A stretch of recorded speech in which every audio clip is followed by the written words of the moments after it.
إن الله وملائكته يصلون على النبي يا أيها الذين آمنوا صلوا عليه وسلموا تسليما.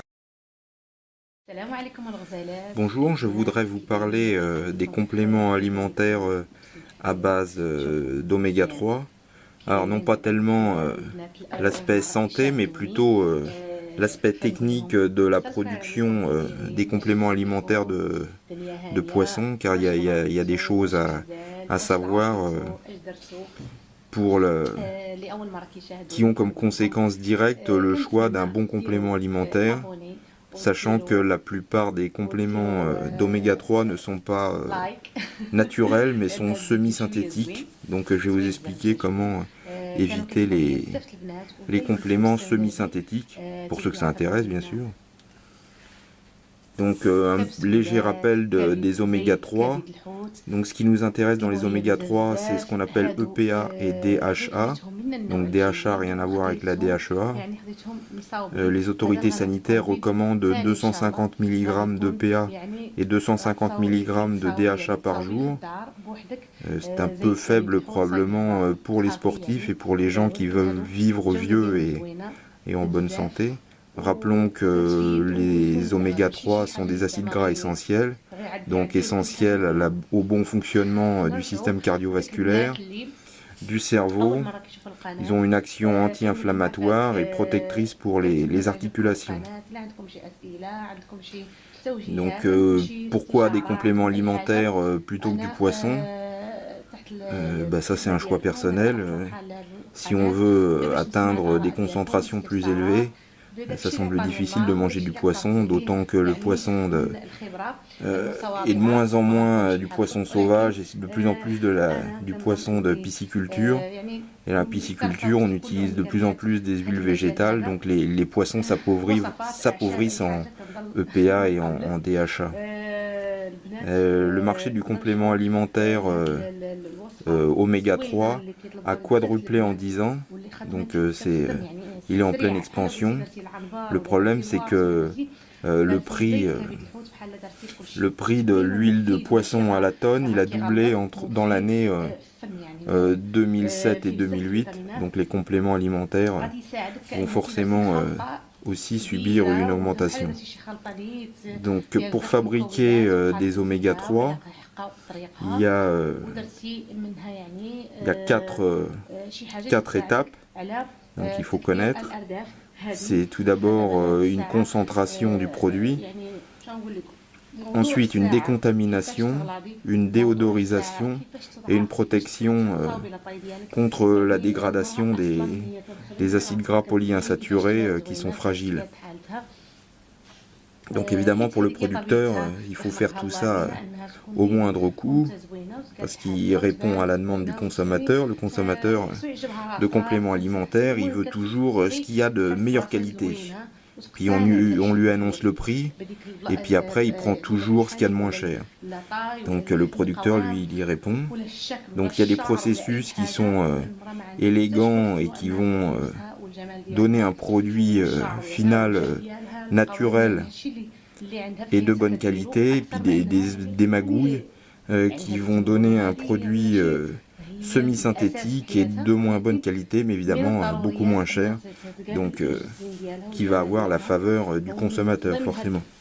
Surtout qu'on ne lui dit pas au passage si son produit il est naturel ou semi-synthétique. Donc la première chose à faire pour le producteur, à partir du poisson, c'est extraire l'huile. Donc comment on extrait l'huile? De façon un peu à l'ancienne, c'est-à-dire qu'on faisait cuire le poisson et puis on le pressait fortement. Donc d'un côté on récupérait les protéines pour en faire de la farine, et de l'autre on récupérait les graisses pour faire donc l'huile de poisson. Donc ça c'est la pression à chaud. Maintenant, comme pour l'huile d'olive, il existe des extractions par pression à froid. Donc ça c'est la première chose à connaître de son complément alimentaire. Est-ce qu'il a été extrait à chaud ou été extrait à froid? Après, il faut raffiner cette huile parce qu'elle est pleine d'acides gras saturés. Et nous, ce qu'on veut, ce sont les acides gras polyinsaturés, EPA et DHA. Donc là, c'est une série de processus chimiques. Donc l'idéal, c'est qu'elle soit bien faite pour que les produits chimiques qu'on ajoute, comme de l'acide phosphorique ou la soude, elles soient retirées après l'opération, tant qu'à faire qu'il ne reste pas trop de traces de tous ces produits. Et dans cette étape, on va aussi décontaminer le produit, donc des métaux lourds, des polluants et des substances toxiques qui traînent dans la mer et qui se retrouvent stockées dans le gras des poissons. Donc là, il est important aussi de savoir, de connaître un peu les processus de décontamination, parce qu'il y a une décontamination simple, et puis il y a encore maintenant des nouvelles étapes de décontamination, donc une deuxième étape qui retire quasiment tous les polluants. Donc il est important de connaître, quand on achète un complément alimentaire, le degré de décontamination qu'il a subi. Ensuite, il faut concentrer les oméga 3, donc pour se retrouver avec essentiellement et très très majoritairement de l'EPA et DHA. Donc là, ce qu'on va faire, c'est que donc EPA et DHA qui sont des triglycérides, c'est-à-dire qu'une molécule de glycérol et attache 3 molécules de graisse. Donc là, on va retirer le glycérol et à la place, on va mettre de l'éthanol pour pouvoir justement concentrer les oméga 3 qu'on veut. Donc la plupart des fabricants de compléments alimentaires, ils s'arrêtent là. Donc ce qui donne en fait des éthylesters d'EPA et de DHA. Alors qu'ils sont pas... Alors l'éthanol, c'est naturel. EPA, DHA, c'est naturel, mais d'avoir combiné les deux, ça c'est pas du tout naturel, pour ça qu'on parle d'une molécule semi-synthétique, alors que les triglycérides sont naturels, puisque trouvés comme ça dans la nature. Donc la plupart des producteurs s'arrêtent là et vendent des éthylesters d'EPA et de DHA. Par contre, c'est rarement précisé sur la boîte, donc il faut absolument se renseigner. Une des façons de savoir, c'est que si personne ne dit rien, c'est que ce ne sont pas des triglycérides, et si ce ne sont pas des triglycérides, c'est des éthylesters, donc produits semi-naturels. Donc pour avoir un produit naturel, il faut de nouveau retirer l'éthanol et recoller une molécule de glycérol. Donc évidemment, qui dit étape supplémentaire, dit coût supplémentaire. Donc le prix du supplément va s'en ressentir. Et donc il faut, quand on achète un complément alimentaire, il faut bien regarder s'il s'agit bien de triglycérides ou si on vous dit rien du tout, c'est que ce sont des molécules semi-synthétiques.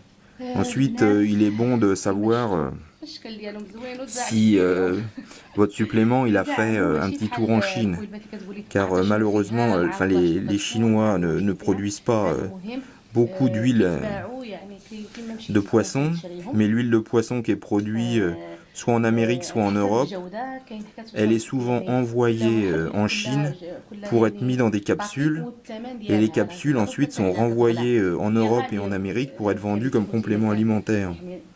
Donc on sait qu'en Chine, le pire côtoie le meilleur. Donc l'idéal pour un complément alimentaire, c'est qu'il n'ait pas fait un petit tour en Chine. En plus, le voyage c'est long. Donc ça aussi, il faut savoir où a été produit le complément. Donc non seulement la matière première, d'où elle vient, mais aussi où a été faite l'encapsulation.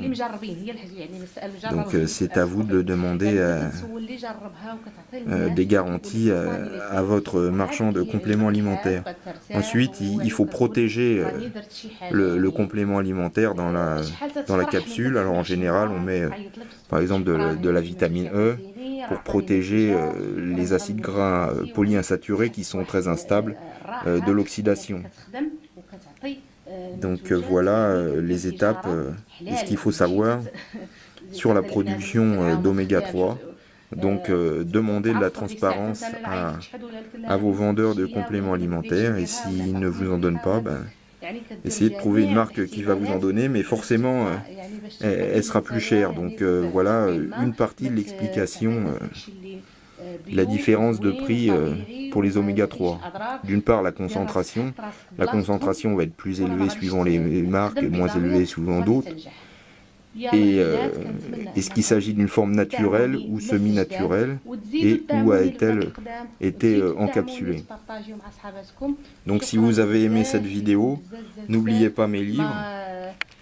Donc Michael Gundil, donc aux éditions Vigo, le guide des compléments alimentaires pour maigrir, donc Frédéric Delavier et Michael Gundil, le guide des boosters sexuels, le guide des compléments alimentaires anti-âge, guide des compléments alimentaires pour sportifs, donc édition Vigo, disponible Fnac, Virgin, Amazon, ou vous pouvez le commander dans n'importe quelle librairie.